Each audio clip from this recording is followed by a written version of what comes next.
Hi, and welcome to the Camp Memories podcast from Kramer to the Hill. I'm Paul, and that's also Paul, and that's Catherine. As you know, we're here to share in not just our favorite camp memories and traditions, but also the memories and traditions of everyone else in the camp community.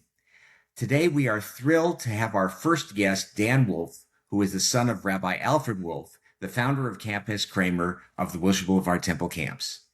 Dan has been an active member of the camp family as a member of the camp policy and fundraising committees for many, many years, and has also been a speechwriter for Disney and other Fortune 100 companies. Dan Wolf, welcome to the Camp Memories podcast. How are you today? I am well and ready to memory. Very good.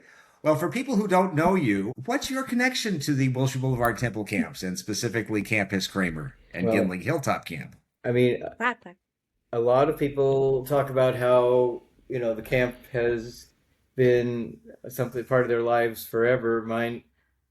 For me, it's not an exaggeration.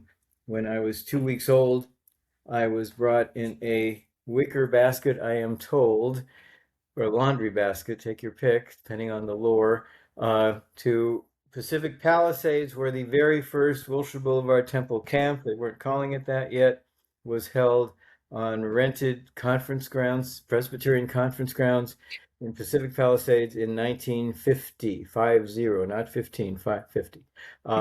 And because my father was Rabbi Alfred Wolf of the Alfred Wolf Amphitheater fame and the Alfred Wolf Inspiration Point, whose idea it was to have a Jewish summer camp sponsored by Wilshire Boulevard Temple, where he was the new junior rabbi for young people.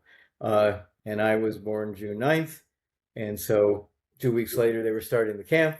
And my mother was like the arts and crafts director and all-purpose helper. It was not the camp you see today.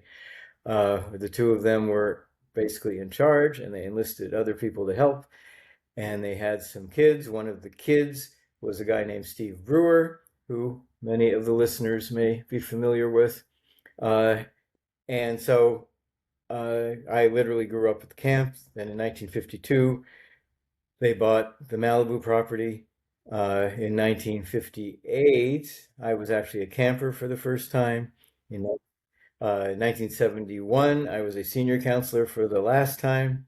So that was my formal camp career. I have two children who've gone to camp. And, it's been a generational thing for us, like for so many people. But my roots are long and deep and fairly unique, given how I came to the place. Oh, it's absolutely a wonderful legacy that you and your family have brought to the camps. I can say for the Roberts family personally, Linda Oh yes, Rosenthal. other campers. Go ahead. Yes, yes, Linda Rosenthal was a camper at the Presbyterian Camp Grounds in 1950. Right. Blessed memory. And, this is how we are, now in our third generation, which I think is equally as amazing uh, with the camps. Um, could you tell us, you know, how your father came to start the camps and, how did the idea come to fruition, as the new junior rabbi coming into Wilshire Boulevard Temple saying, hey, we'd like to, involve some young people. How did that work? Uh, okay, let me stop me if I get into too much detail, but it's pretty interesting. My father was born in 1915. I'm 1950. He was 1915, in Eberbach, Germany, a town outside of Heidelberg. And uh, very small town, very small Jewish community. He was very involved and really enjoyed his Jewish involvement. His grandfather's a large influence. And then there was a time where they had an exchange where the non-Jewish kids came to the synagogue, it was that kind of stuff going on. And then, of course, Hitler rose, and then it became harder and harder to be Jewish. And in, I believe, 1933, Hitler came to power in 1932, 1933. So now you have a situation where there's Jewish kids who can't, it's hard to be Jewish, right? So it's becoming very restrictive already, not nearly as bad as it was going to get. So he was charged to be a Jewish youth leader for these younger kids. He was himself was only 17 or 18, and he led some boys on a couple-week hiking trip through the Black Forest, which was not a trivial matter, because if they were found by brown shirts or whatever, you could get in serious trouble. You could get serious trouble. But they stayed on back paths, and they did it successfully. And it was a way for Dad to give these kids a Jewish experience. But in doing so, he also became aware that you didn't really have to be in a synagogue to have a Jewish experience, because these kids were out there in the, God's synagogue in the forest and camping. And that was a pretty important experience in his life. Then he went to the Jewish seminary in Berlin. And in 1935, the Hebrew Union College in Cincinnati had arranged for 5 rabbinic students in Berlin to come to Cincinnati to study, because things were getting so adverse in Germany. And he was one of the 5.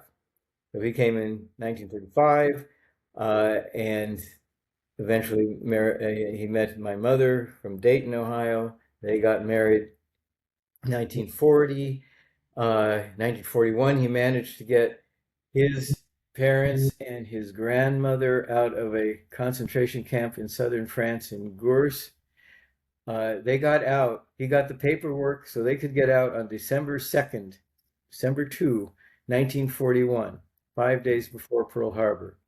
5 days later, Pearl Harbor, wouldn't have been able to get out. They would have ended up in Auschwitz, which is where everybody else from that camp ended out. So they got out by the skin of their teeth. Dad's first congregation was in Dothan, Alabama. And then in 1945, he relocates to Los Angeles to be the executive director of the Union of American Hebrew Congregations, and a regional director. And one of his duties is to start new congregations. And he, and of course, there was a big influx of Jewish people to Los Angeles then. A lot of Jewish servicemen had been there, and they said, "Ooh, this is nice," and they wanted to stay.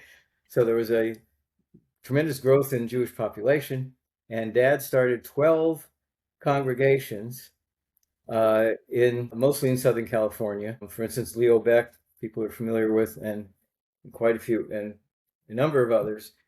And one way he started them was he would literally drive into new developments in the valley, San Fernando Valley, and drive slowly and look for mezuzahs on the doorposts of these new tract homes. And he'd go knock on the door and say, "Would you like your kids to be in a Jewish religious school?" And that's how he started drumming up support to start these congregations. Well, these young families who were interested in Jewish religious schools were also, those kids are going to want to maybe go to something called a Jewish summer camp. So this all ties together, all the way going back to that Black Forest hike. So in 1949, Rabbi Magnin of Wilshire, there's one very large established congregation in Los Angeles called Wilshire Boulevard Temple, which is the oldest congregation in Los Angeles. Rabbi Edgar Magnin, who has been there since 1915, the year that my father was born, is this larger-than-life rabbi, and he and Rabbi Dubin, who's his associate rabbi, think they need a young rabbi to attract and work with young people. So they hire my father from the Union of American Hebrew Congregations in 1949, and one of the first ideas is, because they wanted, again, involve Jewish youth, so partly going back to Dad's experience with the Black Forest and realizing that a great way to involve and nurture kids in their Jewish faith is to take them outdoors and immerse them 24/7. And so he and with support of a bunch of others, has the idea, let's do a Jewish summer camp. And there's a lot of Jewish summer camps now. There were not a lot of Jewish summer camps then. This is a very novel idea.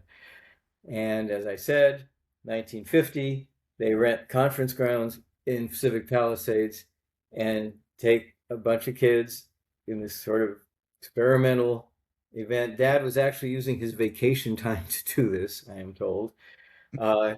And that is how it all starts in 1951. Then the next year they go to Big Bear on rented grounds. And then Wilshire Temple, especially the Brotherhood, is going, well, we're Wilshire Temple. We shouldn't be renting conference grounds. We should have our own camp. And then they go scouting for property.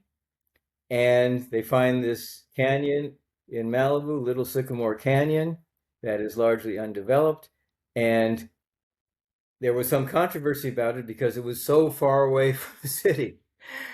And people said, well, isn't that too far? And luckily they thought, no, it isn't. And the good thing is it's far enough that it never got encroached by the city as it spread out, into Santa Monica and Malibu and all that.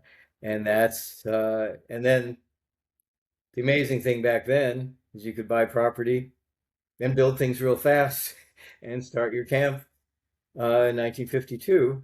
And they built, Gildred Hall and a bunch of other hallmarks that continued to be there until the fire. And that, in a somewhat of a nutshell, is how, going back to Germany, you have the roots of what became Camp Hess Kramer and then Gimling Hilltop Camp, and forget, I can talk about that subsequently, but whereas I have no memory, I'm sorry to say, of the Pacific Palisades and the start of the camp, I have very vivid memories of Gimling Hilltop Camp and how that came to be. Dan, you sparked a memory when you talked about your father starting synagogues, because I think when your father and Rabbi Magnin bar mitzvahed me in roughly 1977, and I sort of felt they were in more kind of their glory days, but maybe it was already towards coming down. Okay. But I remember that I said that my cousin, who was my identical age, was also becoming bar mitzvah, and your father asked me where, and I said, oh, at a smaller temple in the valley called Beth Hillel. And your father looked me in the face and said, I think I started that temple. Yeah. No, I never really understood what he was talking about. That's what he's talking about. It was really about 3 years that he started all those congregations. He was a very energetic guy. Let's definitely put it. So he kind of felt that would help him feed the camps, so to speak.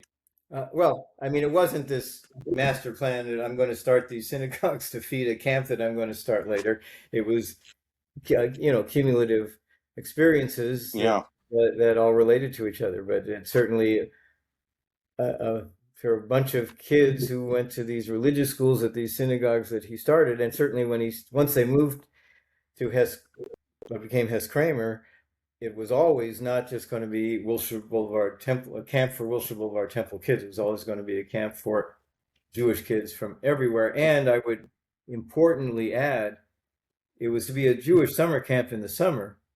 It was also to be a resource for the entire community the rest of the year. And this too goes back to Germany, because Dad very strongly felt that Hitler and Nazism was able to take hold because people didn't know each other, because they were isolated. And one of his missions that was still related to the camp, he was very involved in interreligious affairs, because he felt in America he was going to do whatever he could to make sure people did know each other. And the camp was always a host to every possible kind of group. In the 1960s, it hosted a Hispanic group that people very much credit to giving rise to Chicano movement, which is roots at Camp Hess Kramer, this Jewish summer camp. But this was very much not a Jewish organization, but it was something Dad facilitated for them to come there. He was also in the 60s, the chairman of the LA County Human Relations Commission. So this is all part of what he felt was important to being a rabbi. And again, a lot of it goes back to his formative times in Germany. So this sparked another question into my thought, which was that at least back when I was at camp in the 80s and 90s and beginning of the 2000s, there were several cities that had funny links to Campus Kramer, right? El Paso was one of them. Of course, Mexico City, but there were several cities around the United States that had funny links. And are you aware of if any of those links might have had reasons that date back through your father Well, I towards know putting El them together? Paso, and I'm blanking on the rabbi's name. The rabbi in El Paso was a good friend of my father. I'm not sure how they got to know each other, or I don't remember. And I think that was a link. I mean, yes, and beyond my memory bank, but I think a lot of these connections, probably many of them, did go through Dad, people he knew, and ways he encouraged people to come to camp.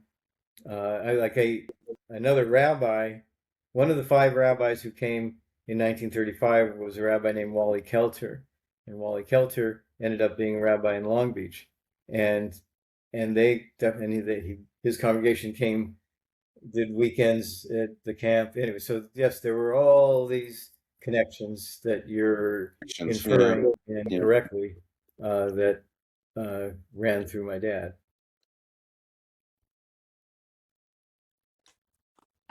So shifting gears to your, pre-camper days, as somebody who, grew up with parents who worked at camp, I know that my memories of camp are distinctly different from a lot of kids when their first memory of camp is, getting off the bus for the first time. So I'd love for you to speak on what your first actual memories of camp was, when you had a little bit more object permanence than, when you were in the bassinet.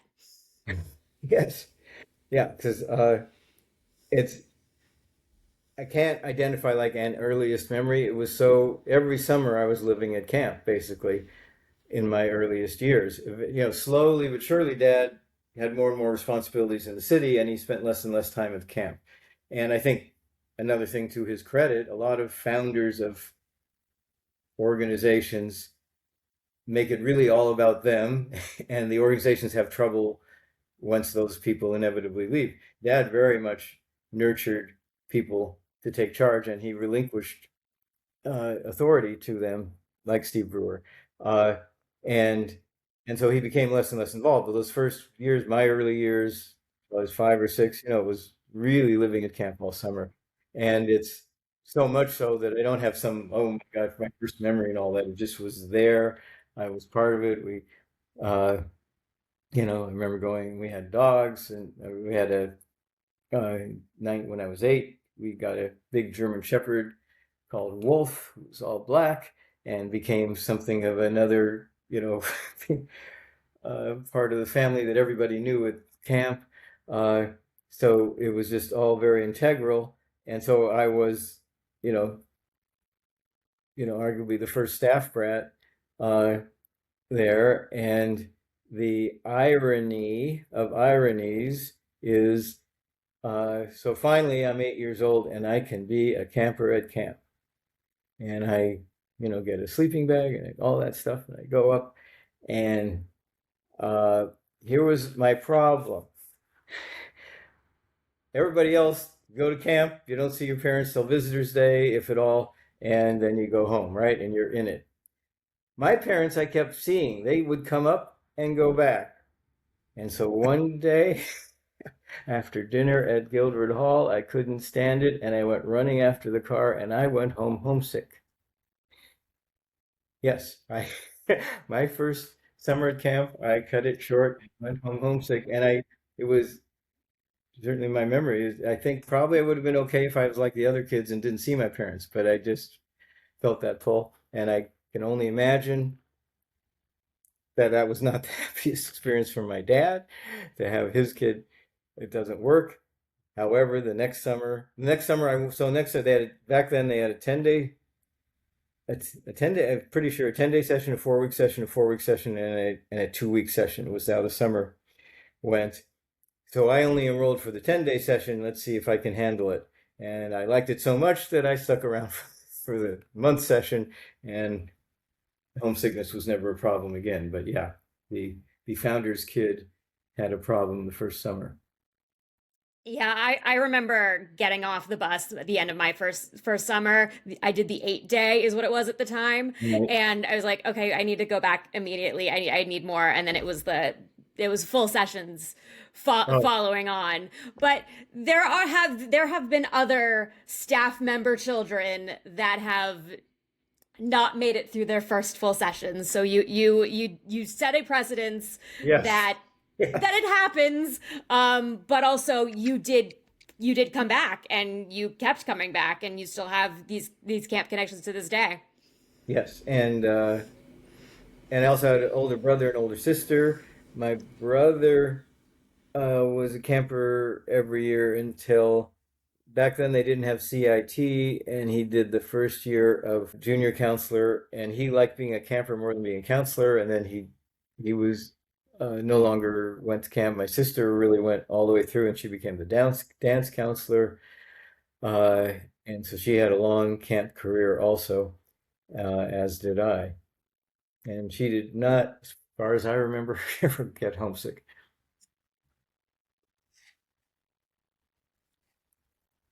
So what I'm thinking about is that, of course, as a kid who grew up at camp and as a staff grad, if you will, you had at some point little choice, right, in whether you were there for the summer, and then at some point it morphed into you having an element of choice, and then you having complete choice, right?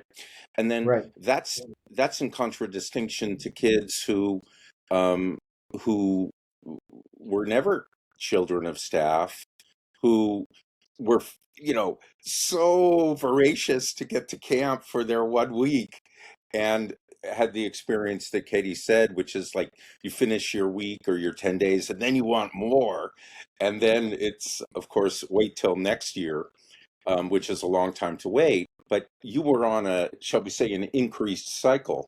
So you could cycle it over for next week. And maybe I feel like being at camp next week, and maybe I don't, right? So you had a really unique perspective as Yeah, the first. and I mean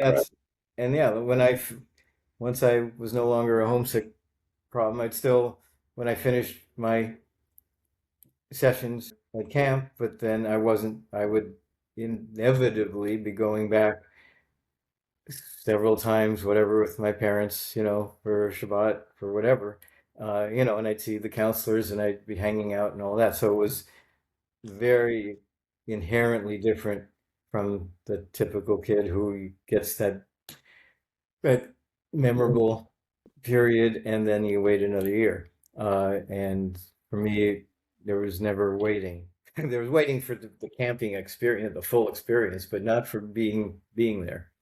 Were your parents commuting to Malibu back in those Yeah. days? Yeah, no, yes. By the time I went to camp when I was 8, Dad was definitely no longer spending the summers there, and that was my problem. If they had spent the summers, I probably would have been okay, and if he would have stayed away, it would have been okay. But seeing them come up and leave and come up and leave, and Dad he'd come up just for a Shabbat dinner and go back. He loved going there. I just saw this new documentary about the year they built Disneyland, and which, if you're interested in Disneyland, it's well worth seeing.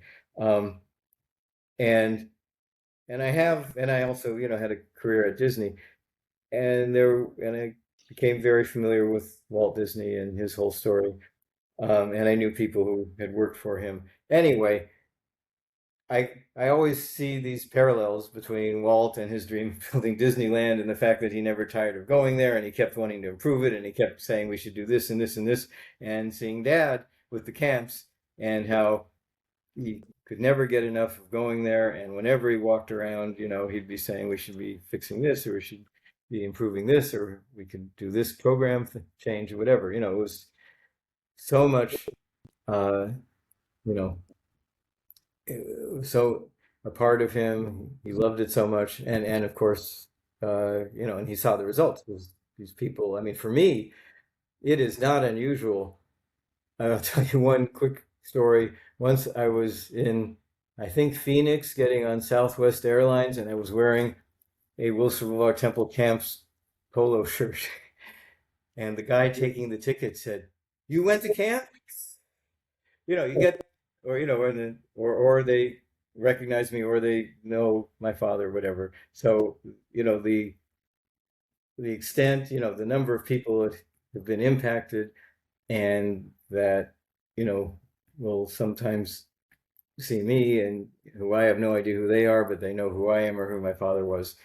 So the impact is tremendous, and he felt it, and he relished it. But to answer your question, Yeah. less and But less this did he brings up physically another. there. What's that? I'm sorry. It brings Huh? up another interesting point by talking Yeah. about Disney here, which is that Disney, of course, is this world which has been incredibly documented, and you know, so many of us have spent so much of our life there, and so many people can talk about Disney. But of course, the world of Campus Kramer is known to those of us who went there, and to a small group of people who knew them, but it's a very, very finite group of people in the world, right? And so I think what we're doing tonight is a first step towards really bringing the Campus Kramer Wilshire Boulevard Temple Camps history to a broader audience, kind of akin to what you're talking about the beginnings of Disney were. And I'm interested in your reflection on understanding that you are here, as your father was at the beginning, you are here now at the beginning of another significant step in that way. Well, I appreciate that. It feels nice to be part of the continuum. You know, I'm definitely not my father, but he's not here. You know, he'd be your number one guest to have, but that's not available. So I'm the next best thing you can possibly have, because I'm the one still standing. And to be part of this sort of next step is very gratifying. And that was part one of our three-part conversation with Dan Wolf, the son of camp founder Rabbi Alfred Wolf. Don't forget to subscribe and hit the bell for notifications so you don't miss when part two comes out, where we will be talking about Dan's time as a camper and staff member at both Campus Kramer and Gindling Hilltop Camp, and more. And if you haven't heard from camp in a while, you can update your contact information by visiting wbtcamps.org/alumni/update your info, which is linked below in the description. Thank you for joining us, and we'll see you in the next episode.